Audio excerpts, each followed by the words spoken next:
Bonjour à toutes et à tous et bienvenue à cette nouvelle édition d'Information dont voici le sommaire. Le palmier à huile est un arbre cultivé pour son huile utilisée en cuisine et dans l'industrie. De sa racine jusqu'aux feuilles, le palmier à huile est une source de richesse. Un ingénieur agronome nous en parle dans cette édition. On fera une incursion dans le quotidien des personnes chargées d'assurer la sécurité des engins des usagers de certaines institutions ou des centres et lieux publics ou privés. La garde de moto nourrit-elle son homme? Élément de réponse à suivre. Il touche près d'une femme sur 10 dans le monde entier, se manifeste de diverses manières. Le syndrome des ovaires polykystiques est un trouble hormonal pouvant causer l'infertilité. Nous en parlerons dans cette édition.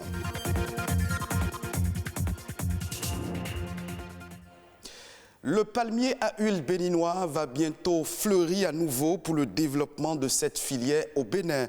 Des réformes sont engagées depuis l'année dernière pour que la filière palmier à huile retrouve ses lettres de noblesse dans l'économie nationale. Selon les agronomes, c'est un arbre dont la racine, les feuilles et d'autres dérivés du palmier à huile constituent une source de richesse. Marc Sewani, ingénieur agronome, nous parle des multiples richesses dont il rigole. Si nous prenons les feuillages de palmier à huile, c'est avec ça que nous faisons le balai. C'est avec ça qu'on fait de clair. Et ce vous voyez, clair, ça veut dire qu'on peut faire palissade avec ces branchages. Et vous êtes encore malade, vous prenez les feuilles de palmier à huile, vous coupez, vous préparez, ça fait le paludisme. On descend encore sur ces régimes. Si nous prenons un régime de palmier à huile, c'est ça qui donne de l'huile rouge. Si nous exploitons l'huile rouge, il y a l'huile de palmiste qu'on utilise encore. Si nous exploitons tout ça là, la coque de palmier à huile, ça fait du feu. Et c'est avec ça que les forgerons faisaient les outils agricoles. Nous coupons le tronc de palmier à huile en plusieurs, ça donne un chevron. Et c'est avec ça qu'on peut tôler les maisons. C'est avec ça qu'on peut faire la toiture des maisons dans l'ancien temps.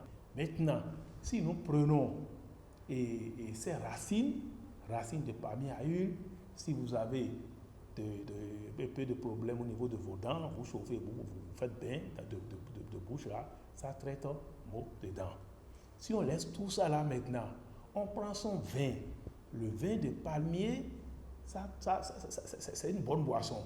Et à travers le vin de palmier, on fait ce qu'on appelle l'alcool sodabi. Sodabi, dans notre pays, vous savez ça fait ce que ça fait. Au cours de n'importe quelle cérémonie, on doit trouver sodabi. Mais il y a beaucoup de choses que les gens négligent encore. Et celui qui a exploité, par exemple, l'huile de palme, il doit savoir que les tourteaux sont utilisés par les animaux ou bien par l'homme aussi pour faire de feu. Les régimes là, vous laissez quelque part, vous arrosez un peu, ça donne de champignons. Et c'est très nourrissant encore pour la population. Si nous finissons tout ça là, les déchets, les tourteaux, tout ça là, on peut mettre ça dans ce qu'on appelle biogaz. Ça peut donner encore autre lumière et vous mettez ça dans un réservoir, ça vous donne la lumière pour allumer, ça vous donne gaz pour préparer tout ça là. Dans toutes les villes du Bénin en général et celle de Cotonou en particulier, les gardes-vélos sont partout visibles. Ils font partie du décor qu'offre la façade de plusieurs entreprises et institutions à Cotonou. Ceux qui assurent la sécurité des motos permettent aux propriétaires de ces engins à deux roues de vaquer en toute quiétude à leurs occupations. Cette activité en plein essor semble nourrir son homme, nous dit Ulvaeus Balou. Nous venons à 7h et à 20h, nous fermons. Les gens viennent garer leurs motos et nous les surveillons. Nous n'avons jamais eu de perte de moto. Tel est le quotidien de Daniel. Son activité est de veiller sur ses motos.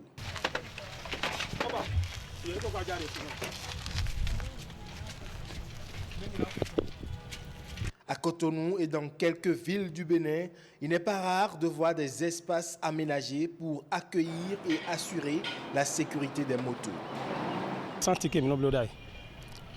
Avant, nous surveillions les motos sans ticket. Quand les clients finissent de vaquer à leurs occupations, ils payent. De plus en plus, avec l'affluence de la clientèle, nous avons loué cet espace pour mieux veiller sur les motos.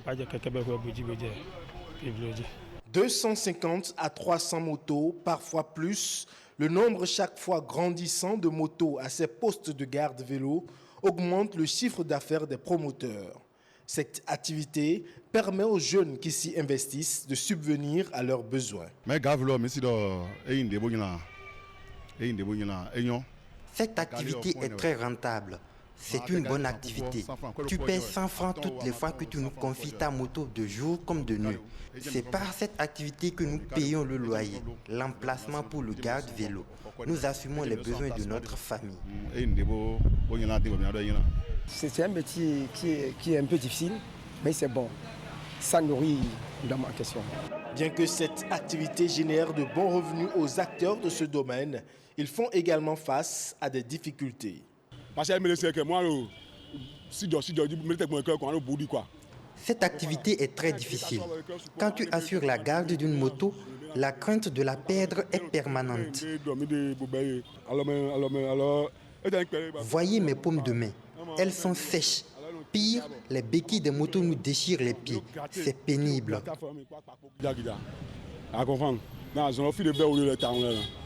Garde vélo, cette activité banalisée par le grand nombre semble rentable selon les acteurs. Mais au regard de leur nombre croissant, une organisation s'avère indispensable pour en faire un secteur porteur pour l'économie nationale.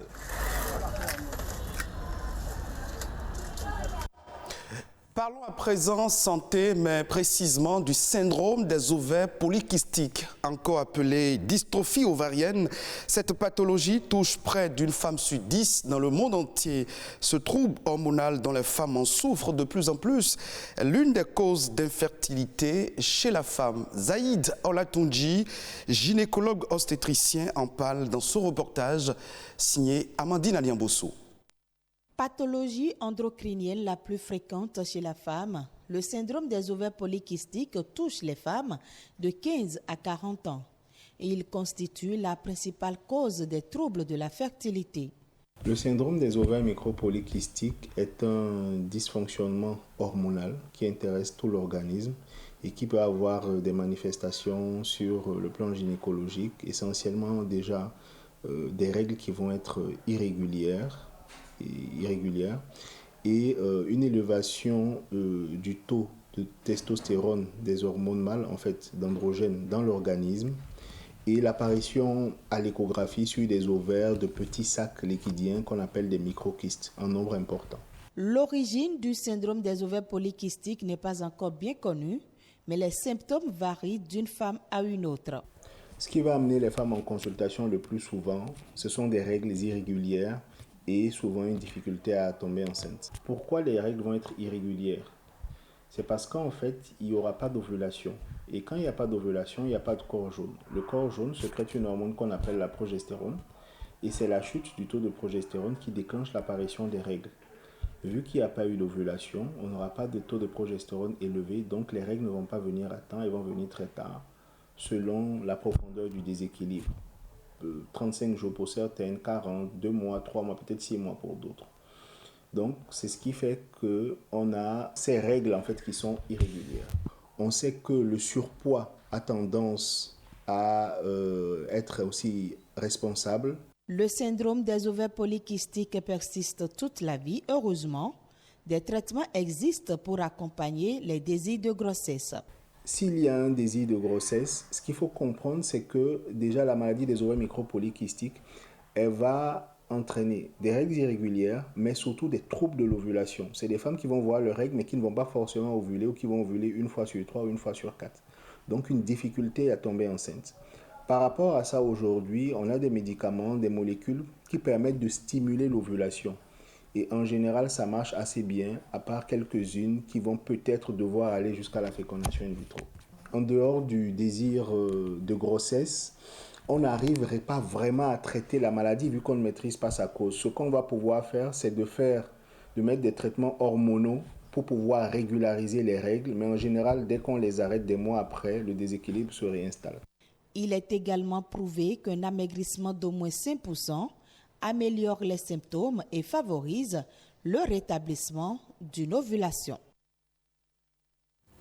Faisons à présent un tour d'horizon de l'actualité nationale de ces dernières 48 heures. C'est une présentation de Nadège Omoladesani.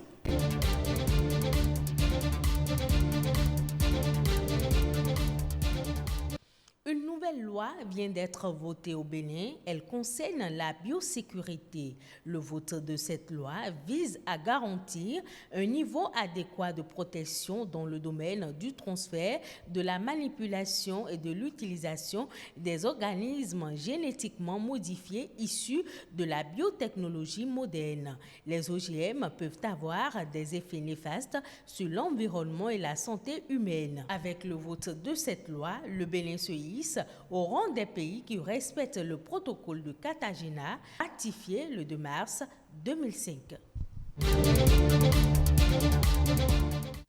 En dépit de la pandémie du coronavirus, la plupart des activités inscrites dans l'agenda 2020 du numérique et de la digitalisation ont été réalisées. L'accélération du déploiement de l'Internet, l'appui aux start-up, l'installation des salles numériques, la dématérialisation de l'administration sont quelques projets exécutés par le ministre du Numérique et de la Digitalisation, Aurélie Adam Soulé Zoumaro. Leur mise en œuvre a permis le développement des infrastructures numériques et des services et systèmes d'information sécurisés. Le gouvernement ambitionne de faire du Bénin la plateforme numérique de l'Afrique de l'Ouest. Plusieurs jeunes activistes béninois sont en formation sur le fonctionnement de l'État béninois et de ses institutions.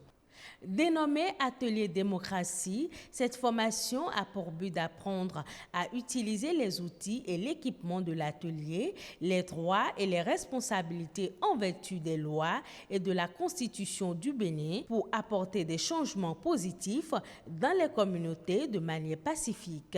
Il vise également à mettre en pratique les compétences et les techniques requises pour utiliser plus efficacement les outils démocratiques.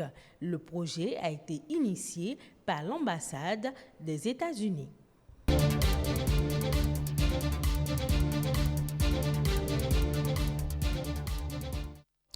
La zone de libre-échange continentale africaine est entrée en vigueur le 1er janvier 2021. 34 des 54 pays concernés ont déjà ratifié le traité qui a instauré ce vaste marché qui compte aujourd'hui près de 1,2 million de personnes. L'objectif de cet accord commercial est de favoriser le commerce intra-africain. Pour y parvenir, il est prévu la suppression progressive de 85% à 90% des tarifs douaniers sur les biens et les services.